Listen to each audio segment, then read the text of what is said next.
Assalamualaikum warahmatullahi wabarakatuh. A'udzu billahi minasyaitonir rajim. Bismillahirrahmanirrahim. Ya ayyuhalladzina amanu kutiba alaikumus syiyam kama kutiba alal ladzina min qablikum la'allakum tattaqun. Wa qala aidan uhilla lakum lailatas syiyamir rafathu ila nisaikum hunna libasul lakum wa antum libasul lahunna. Al-ayah. Shadaqallahul azim. Bapak Kepala Madrasah, Dewan Guru, beserta jajaran staf tata usaha, tidak lupa juga murid-muridku, siswa-siswi MTS Negeri 2 Petarukan yang saya hormati dan yang saya sayangi. Alhamdulillah, pada kesempatan kali ini kita dapat berjumpa lagi dalam pesantren kilat dengan pokok bahasan puasa dalam kajian sejarah budayaan Islam.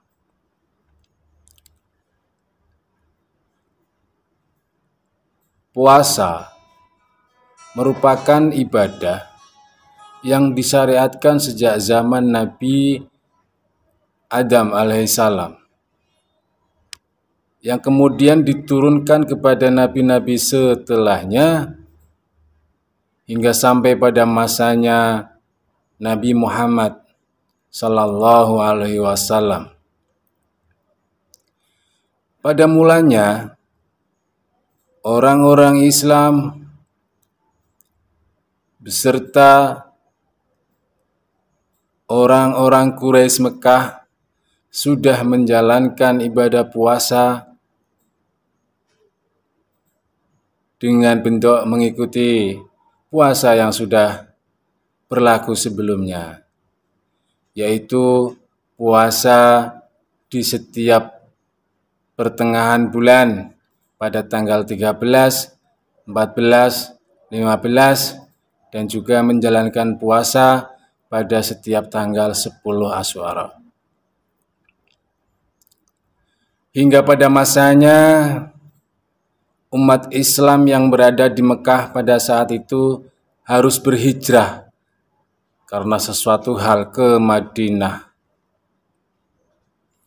Singkatnya, ketika beliau Nabi Muhammad SAW tiba di Madinah, mendapati orang-orang Yahudi Madinah sedang berpuasa pada tanggal 10 Asyura.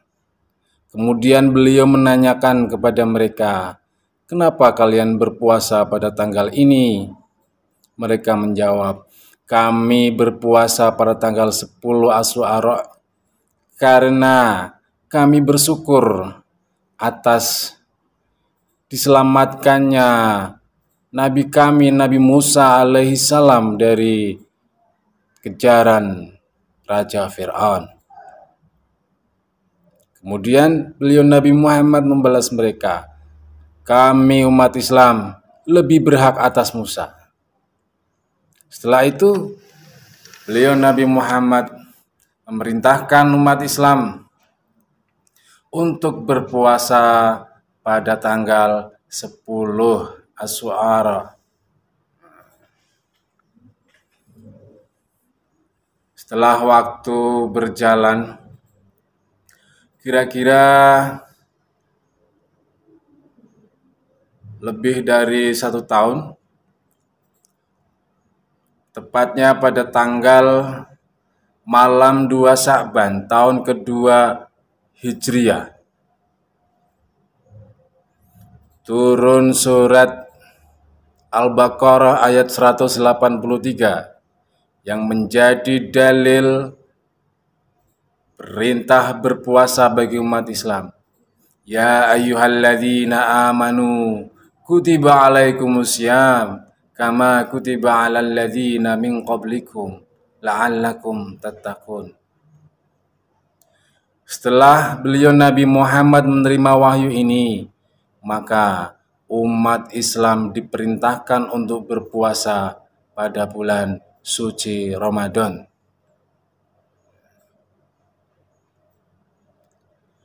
Pada masa awal pelaksanaan puasa, setelah memperoleh perintah berpuasa, puasanya orang Islam pada saat itu, orang Islam melaksanakan sahur sebelum terbitnya fajar.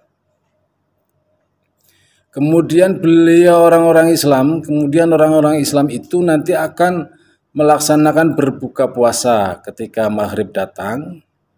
Nah, pada saat itu orang-orang Islam dianjurkan untuk berbuka dan melakukan hal-hal yang diperbolehkan.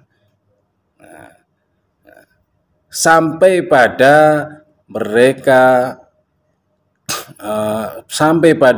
sebelum tidur. Nah, setelah mereka sholat maghrib, kemudian makan, minum, dan lain-lain, kemudian sholat isya, kemudian tidur, maka habis tidur itu mereka sudah tidak boleh melakukan makan, minum, dan lain-lainnya. Mereka sudah mulai berpuasa lagi hingga sampai maghrib lagi. Nah, pada awalnya seperti itu. Nah, ketika berlangsung aturan puasa yang seperti itu, para sahabat mulai banyak yang berkeberatan. Ada yang ketika masanya berbuka ketiduran karena mereka kecapean siangnya bekerja keras. Ada juga yang saatnya berbuka, istrinya belum menyiapkan makanan untuk berbuka. Nah, hal itu kemudian menjadi terasa berat melaksanakan puasa dengan model semacam tadi. Hingga banyak sahabat yang mengadu kepada Rasulullah Shallallahu Alaihi Wasallam. Singkatnya, model puasa seperti tadi akhirnya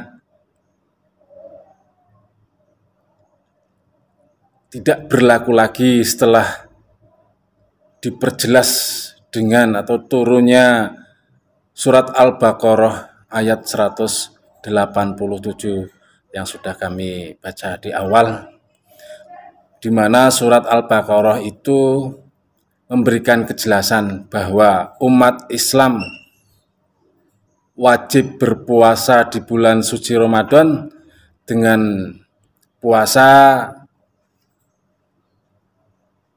mulai sahur di malam hari sebelum fajar dan berhenti sahur itu ketika sebelum fajar, dan mereka akan melakukan puasa itu terus sampai dengan terbenamnya matahari, dan itu diperbolehkan berbuka. Dari terbenamnya matahari sampai dengan terbit fajar itu orang-orang Islam sudah diperbolehkan melakukan apa saja seperti makan, minum, tidur, kemudian bergaul dengan istri dan lain sebagainya. Gitu. Itulah sejarah singkat tentang puasa. Jadi pada masa awal diwajibkannya puasa itu cukup berat. Hingga kemudian turun surat Al-Baqarah ayat 187 yang memberikan keringanan, sehingga ini disambut baik oleh para sahabat karena malam harinya di bulan puasa kita boleh melakukan hal-hal yang diperbolehkan, seperti itu, seperti makan, minum, dan bergaul dengan istri. Saya kira itu saja yang dapat saya sampaikan. Semoga bermanfaat untuk kita semua. Lebih jelasnya nanti di lain waktu. Salam dari saya. Wallahul muwaffiq ila aqwamit thoriq. Assalamualaikum warahmatullahi wabarakatuh.